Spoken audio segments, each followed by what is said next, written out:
Well, thank you all for your hard work, your spirit, and your support. A New York Republican named Teddy Roosevelt once said, "Aggressive fighting for the right is the noblest sport the world affords." Like most Americans, I love competition. I don't back down from a principled fight, but there must always be a larger purpose: justice for an individual, hope for a city, a better future for our country. Elections are about a lot more than just candidates. Elections are about fighting for a cause larger than ourselves. They're about identifying the great challenges of our time and proposing new solutions.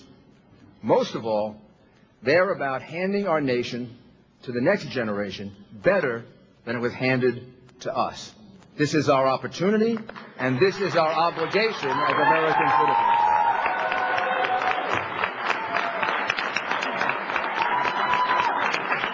So, you've participated in that process, particularly the young people that are here, and you should be very proud of your participation in that process. You're making your state and your country better. I want to congratulate each of my opponents on a hard-fought campaign here in Florida. I want to congratulate Senator McCain, who I believe has been declared the winner.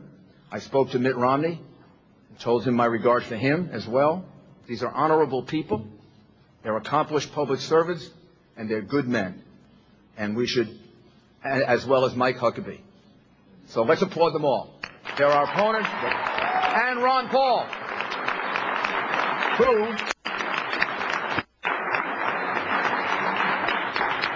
who won all the debates on that thing where you call in all the time. I used to watch it afterwards at night when I'd go back to my room, and Ron Paul would win all the debates.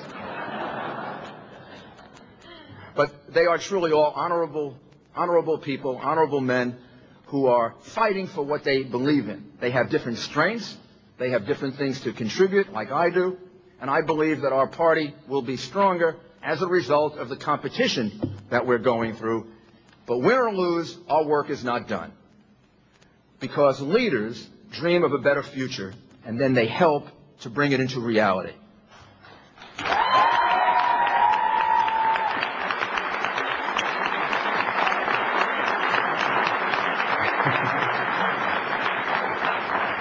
The responsibility of leadership doesn't end with a single campaign.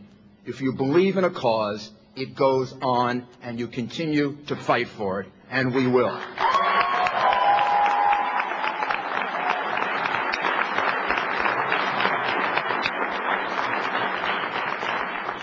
I'm proud that we chose to stay positive and to run a campaign of ideas in an era of attacks, negative ads, and cynical spin. We ran a campaign that was uplifting.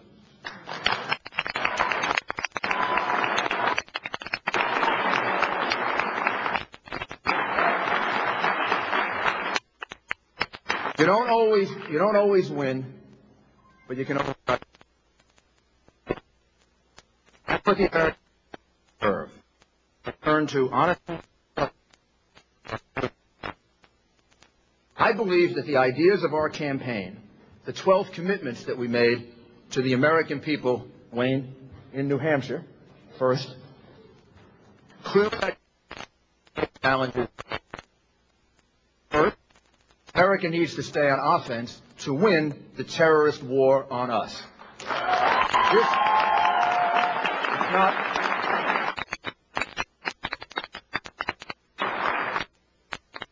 not optional. We can't wish it away. We can't hope it away. It's there. It's a reality. And America must always remember that the best way to achieve peace is through overwhelming strength.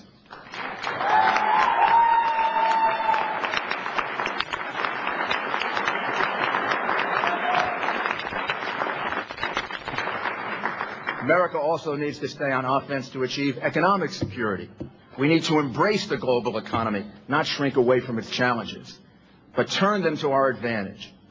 We can compete and we can win through a commitment to pro-growth policies like lower taxes, less government spending, reasonable regulations, and less lawsuits. Please, less lawsuits.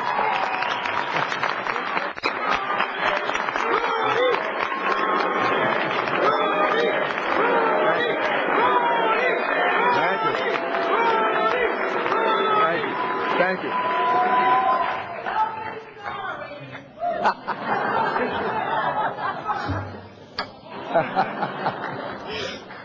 You sound like my mother.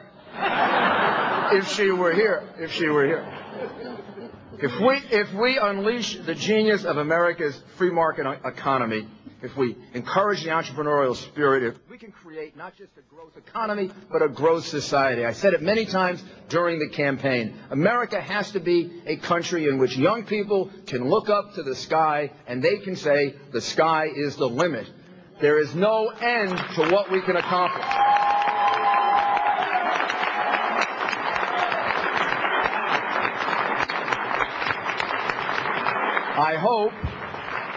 I hope Congress passes our tax bill that was introduced already by David Dreyer and by Senator Kit Bond. It would be the largest tax decrease, tax reduction in American history, and it would be a one-page optional tax form. Wouldn't that be great to be able to fill it out on one page? Just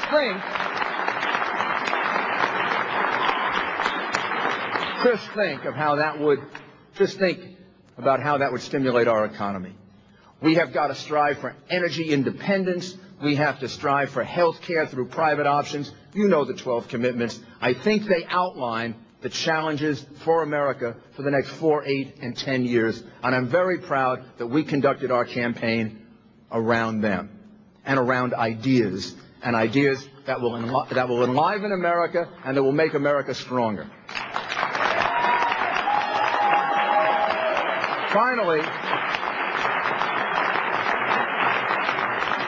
Finally, we need to reestablish very, very clearly the idea that the Republican Party, the party of Lincoln and the party of Reagan and the party of Bush, that the Republican Party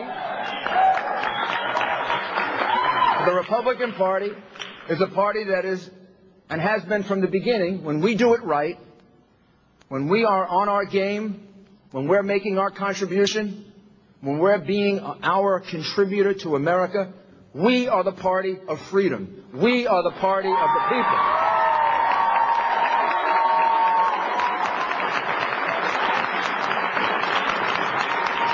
And we're a big party.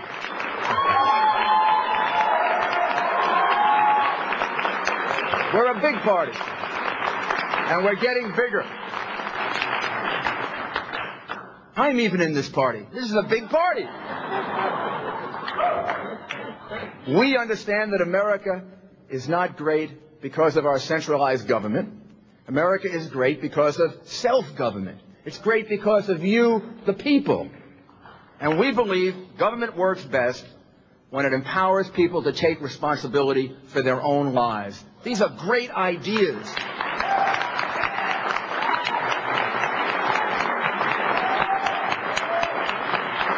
Whether it's moving people from welfare to work or something that I think our party should be dedicated to. I think our party should be dedicated to having parents decide the school that their child goes to.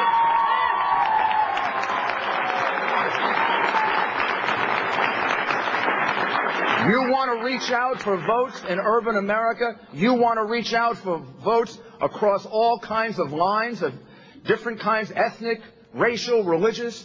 Then you have an America in which the parent decides the school the child goes to. Public, private, parochial, charter, or homeschooling.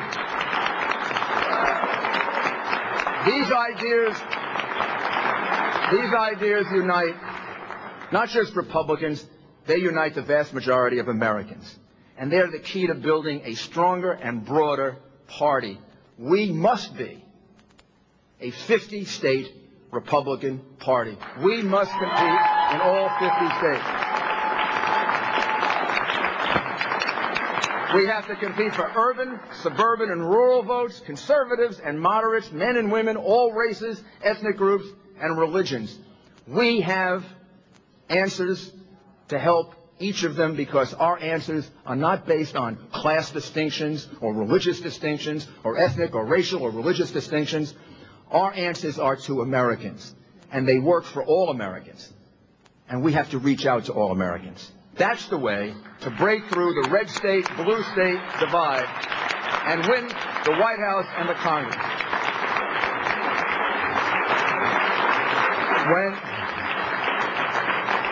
When you run for President of the United States, you don't do it alone. You have a big team that helps you. First, I want to thank my wife, Judith.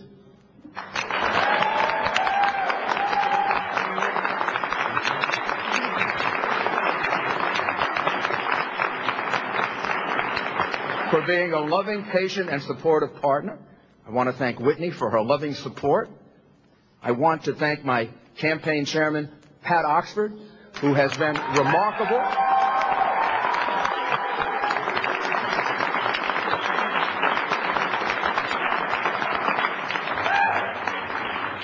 My campaign manager, Mike Duhame.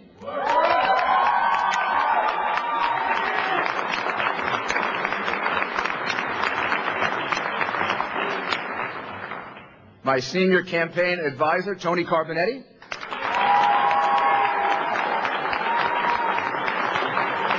And then,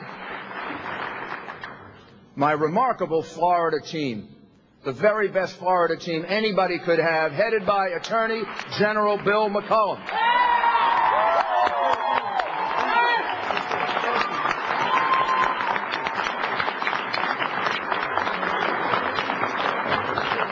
And a few of our people here in Florida, I can't mention all of them, but of course Ingrid McCollum, who gave me the single best introduction of my campaign. Mayor Julio Rubino, Karen Unger, Joe Fogg, Dan Sargent, Al Austin, my friend John Sale, and so many of my friends that are all here, and so many of our senior staff, all of whom really came to Florida. Can't mention all of you, but you know you're all in my hearts. You know how important you are. You know how important you're going to be in the future to everything that we do and everything that we accomplish.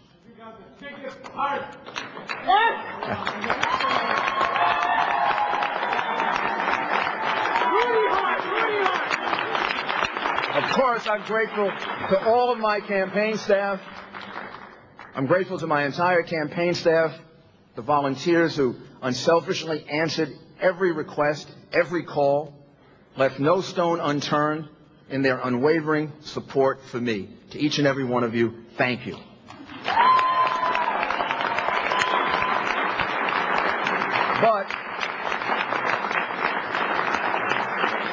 But in a larger sense, when you run for President of the United States, you also carry people you have met throughout your life. Memories of their struggles, their sacrifices, and their triumphs. I'm the grandson of immigrants. Can't imagine that they ever thought that their grandson would have run for President of the United States or been mayor of New York City or Associate Attorney General or United States Attorney or maybe even just a lawyer.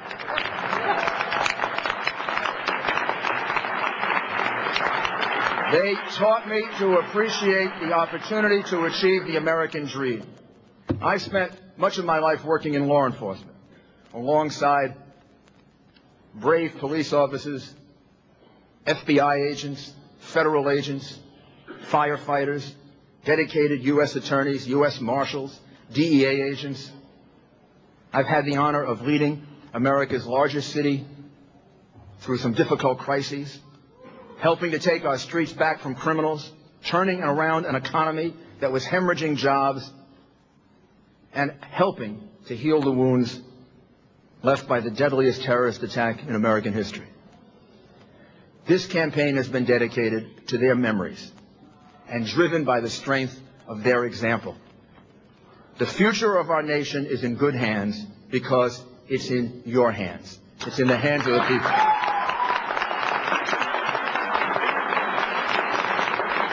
And together, You and I will keep fighting to build the better future we have dreamed of. A future where America solves its problems on offense, with optimism, not on defense. No pessimism, ever, ever, ever. Just optimism. Strength, not weakness. We'll reclaim our right to live in freedom from fear, because free people have the strength to overcome whatever problems we have to face if we face them united and together.